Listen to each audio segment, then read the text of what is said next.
GIE 2022, trying to be a professional YouTuber. What is it? 2021 it is. Well, so much for the professional YouTube thing, like Blake Albertson over there. Blake's running away from the shot. Here's a show, a quick synopsis of the first day.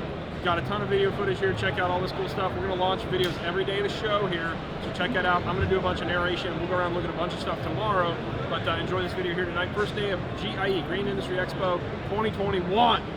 Like and subscribe, follow, all that stuff.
Stan's going to host the evening. We've got 4 or 5 topics that we're going to talk about.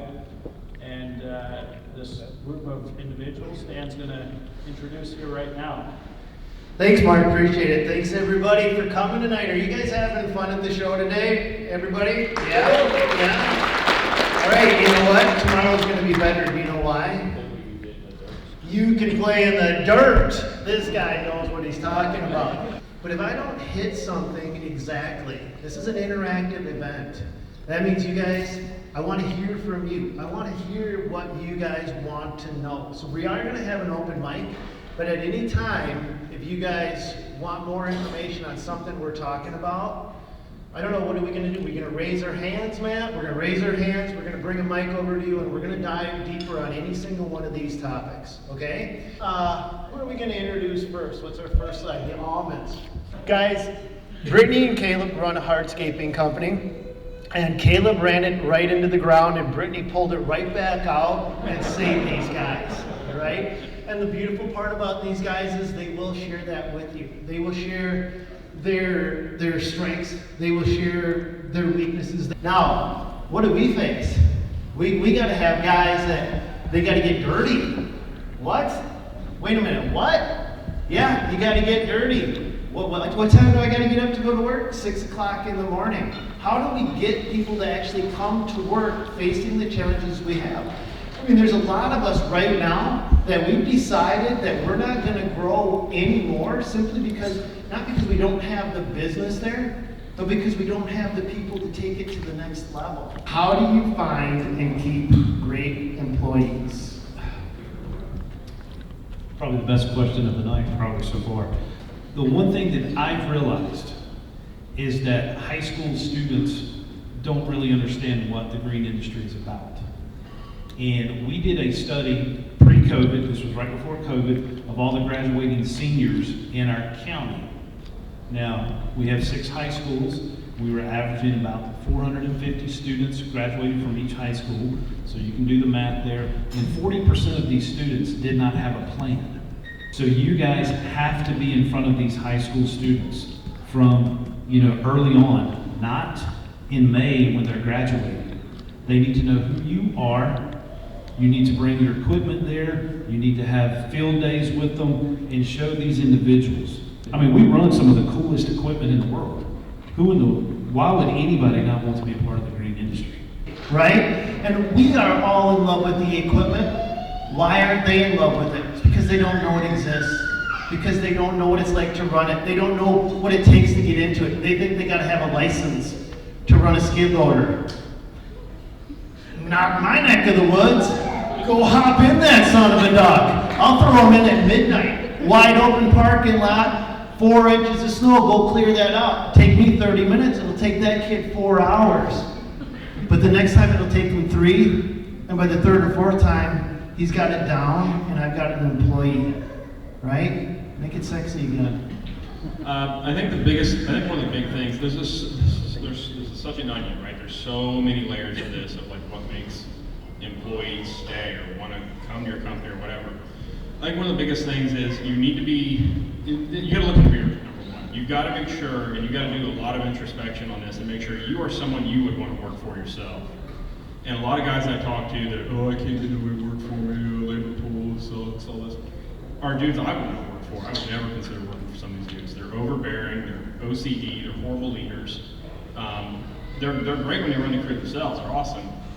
But, when it comes to like being a leader in a company, they need to look in the mirror and realize like, kind of like the Taylor Swift songs, right? Like, Taylor, maybe you're the problem at some point, right? So, as Taylor, I'm getting old. God, getting old sucks.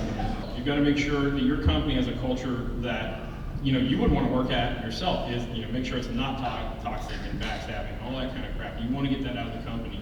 And again, that's going to come top down, right?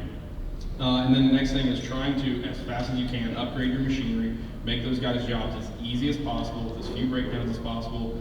And coming from me, a guy that's run a company with trucks that are absolutely embarrassing to say I had my company name on them for a while when we were starting out, I was always still trying to sell the vision of where we were going. It took me way too damn long, but we got there. And we still spin that vision, right, of where we're going, guys, where we're trying to get. And by no means do we have it figured out or are we perfect, but we're still trying to spin that vision. There's stuff we learn every day. So what do you do for recruiting?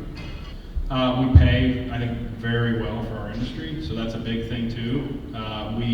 We give our guys a lot of freedom to do as they see fit, which is really tough sometimes, because sometimes it costs us a lot of money, and we have to accept that. We had one of our guys break $10,000 worth of machinery last year. It was horrible.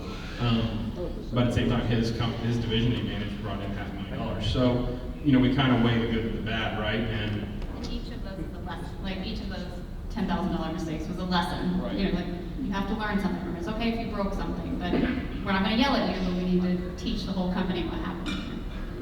Which, and if you want your people to care about your company like you do, they have to have more of a stake in it than just an hourly wage. You got to make sure people will be bought into that, right? But it just helps keep me humble and realize like, okay, I screw stuff up too, and sometimes in such a stupid way that I can't even fathom how I did that.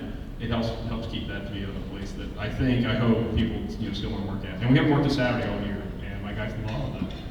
That has nothing to do with where you find employees. The short Thanks, Brittany. What I genuinely believe is racehorses hang out with racehorses, right? Racehorses don't hang out with donkeys for the most part, right? And so through good people I know, I want to find other good people they know, and that's where we found most of our guys, and that's how we try to do it. All right. Mic drop. One of the things I want to share was I Yeah. had one of my main guys ripped all the electronics out of one of my back plows on one of my trucks. and we don't yell, we don't care, right? What is the guy going to do is what we watch. Me and Tim as the owners, and that guy, without being told one word to do, went out and replaced all of it. Fixed it on his own. And Tim, my business partner, and I were just like, we're keeping him. No matter what, we're keeping him. So the response, guys, we all make mistakes. I smashed up a truck. I had another guy flip one in a ditch. I rolled an excavator off from one of my trailers once loading it up, right? I screw up. It's how do the guys respond when they screw up? Do they care or if they don't care, right? If they don't care, they're never going to care. But if they care, you keep them. Yeah, you That's get what that I call, think. it's That's my personal opinion. It's exactly it. And they call and they know they messed up and they're cool, but they know and they trust that I'm not going to be ridiculous. Yeah, and the company just keeps growing. And it almost turns into a runaway train. When I started my company, I planned on skiing all winter and landscaping for 7 months a year. 20 years later, my dad said, hey, when are you going to start skiing all winter? It never happened, but I had a ton of fun along the way growing the business. And what was always most exciting for me was seeing other people pull other people up, replace themselves, and the company just started to grow on its own. The opportunities just kept coming all the time. Turnover was never a problem because everybody could see the opportunity. If they know that they can move ahead, if they replace themselves, they'll always pull people up. And they don't need to go and start their own business. If you teach somebody in your own company how to run a company within your company, and if you're transparent and you create group budgets and they can earn like an owner, they won't leave. It just doesn't happen. It's much easier to stay in a company where you can earn as much as an owner and live the same lifestyle, if not better, as that company grows. They just don't leave. It just doesn't happen. That continuous improvement mindset, I think, is the secret that I always uncovered throughout my career. You fired me up, Mark. Man, I love it. I get so, every time this guy talks, I get so freaking pumped up, man. I want to go home and like take over the world with my own company. Who's this good? Get this thing out there.